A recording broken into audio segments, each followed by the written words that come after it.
চরভদ্রসন উপজেলা নির্বাচনে চেয়ারম্যান পদপ্রার্থী আনোয়ার আলী মোল্লার পক্ষে নির্বাচনী জনসভা ও মোটরসাইকেল শোডাউন অনুষ্ঠিত হয়েছে।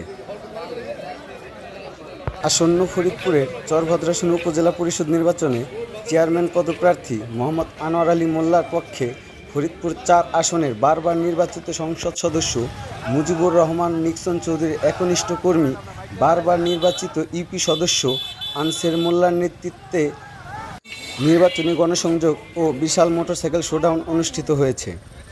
বৃহস্পতিবার ২রা মে সন্ধ্যার পর থেকে আনসের মোল্লার বিভিন্ন শ্রেণীর পেশার লোকের সাথে জনসংযোগ শুরু করেন। পরে রাত ৮টার দিকে ১ শতাধিক মোটরসাইকেল নিয়ে বিশাল বড় মোটরসাইকেল শোডাউনে তিনি ইউনিয়নের বিভিন্ন স্থানে ঘুরে বেড়ান এবং আনারস মার্কায় ভোট চান। এ সময় আনসের মেম্বার বিভিন্ন জনের কাছে ঘুরে বেড়ান এবং সবাইকে বলেন, উপজেলা নির্বাচনে চেয়ারম্যান পদপ্রার্থী মোহাম্মদ আনোয়ার আলী মোল্লা একজন ভালো মনের মানুষ। তিনি সুখে দুঃখে মানুষের সাথে পাশে দাঁড়ান।